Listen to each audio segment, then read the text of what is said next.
అవును. కరెక్ట్. ఎందుకనంటే శ్రీదేవి గారు చాలా విషయాలు మనం చూస్తున్నాం. రజనీ గారు మీరైతే కరెక్ట్‌గా చెప్తారు. ఎందుకంటే చాలామంది ఇంకా మనం పేట్రియార్కల్ సొసైటీ మనది ఇంకా మేల్ డామినేటెడ్ సొసైటీలోనే ఉన్నాం. ఇవాళ మనం ముగ్గురు లేడీస్ మాట్లాడుతున్నా సరే ఖచ్చితంగా ఇంకా అలాంటి సొసైటీలోనే మనం ఉన్నాం. ఏకీభవించాల్సిందే. ఇక్కడ మనం మాట్లాడుకోవాల్సింది మగ పిల్లలు ఇక్కడ సఫర్ అవ్వట్లేదా? లేకపోతే దాని గురించని కాదు. కానీ ఒక ఆడపిల్లల్ని ఎంతగా సఫర్ అవుతూ ఉన్నారు. ఒకవేళ ఈ మాట నేను విడాకులు తీసుకుంటాను నాన్న నేను ఇంటికి వెళ్తే ఎంతమంది సపోర్ట్ చేస్తారు తల్లిదండ్రులు? అది చెప్తే లేదమ్మా సర్దుకుపో ఇలాగే ఉంటాయి ఫ్యామిలీస్ అంటే మేమందరం సర్దుకుపోవట్లేదా? ఇలాంటి మాటలు చెప్పి ఆపేస్తూ ఉంటారు. తల్లిదండ్రులు వాళ్ళ భయాలు వాళ్ళకుంటాయి. ఎంతో కష్టపడి పెంచాం, పెళ్లి చేశాము. మీరన్నట్టుగా ఆ నలుగురు ఏమనుకుంటారు? ఇలాంటివన్నీ ఉంటాయి.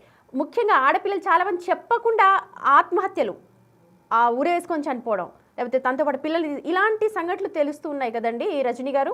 అసలు ఏముంటుంది వాళ్ళ మనోభావాలు ఏముంటాయి మీ దగ్గరకొచ్చేటప్పుడు? వాళ్ళ ఆలోచనలు ఎలా ఉంటాయి? ఒక్కటి అండి. యాస్ ఎన్ అడ్వొకేట్‌గా కాకుండా ఒక మహిళగా, ఒక తల్లిగా, ఒక ఒక ఒక తండ్రికి కూతురుగా మాట్లాడుకుంటే ఒక భర్తతో ఇబ్బంది పడి ఒక ఆడబిడ్డ పుట్టింటికొస్తే ఆ తల్లి మీరు చెప్పినట్టుగానే మీరెక్కడో వినుంటారు చాలా చోట్ల. మీరు చెప్పినట్టుగానే చక్కగా చెప్పేది. అమ్మ అందరిళ్ళలో ఉండేదే.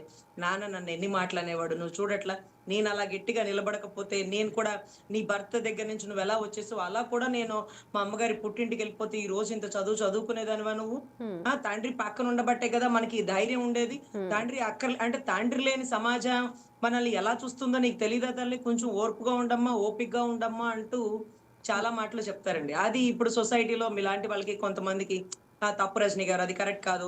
ఆడబిడ్డ పుట్టింటికొస్తానంటే బాధతో వస్తానంటే స్వాగతింపాలి. హ్మ్. అంటే బాధలెవరికుండవండి? హ్మ్. బాధలెవరికుండవు? ప్రతి ఒక్కరికి బాధ ఉంటది. భరించదగినదే భూమి, భూమితో సమానమైనదే ఆడబిడ్డ. ఆడపిల్ల. హ్మ్. అరె! ఎన్ని నొప్పులు భరిస్తుంది తను అంటే పుట్టబోయే బిడ్డ కోసం ఒక తల్లి ఎన్ని నొప్పులు భరిస్తుంది.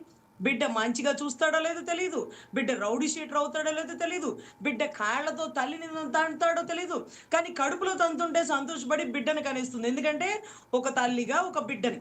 బిడ్డ ఎన్ని మాటలన్నా, బిడ్డ ప్రేమించి ఎళ్ళిపోయినా, బిడ్డ కేసులు పెట్టినా తల్లి ఓర్పుగా భరిస్తుంది. కానీ ఒక భర్త తప్పు చేస్తే భర్త కూడా ఇలాగే తప్పు చేస్తే ఒక భార్యకి కోపం వచ్చేస్తుంది. భర్తతో ఒక మాట పడదు.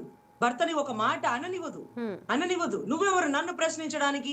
అనేటటువంటి విపరీత ధోరణులు వచ్చేస్తున్నాయి. అదే బిడ్డ 10 మందిలో అవమానించినా తల్లి కడుపులో పెట్టుకుంటుంది. తల్లి కదా! హ్మ్. తల్లి కదా! అందుకనే కొన్ని కొన్ని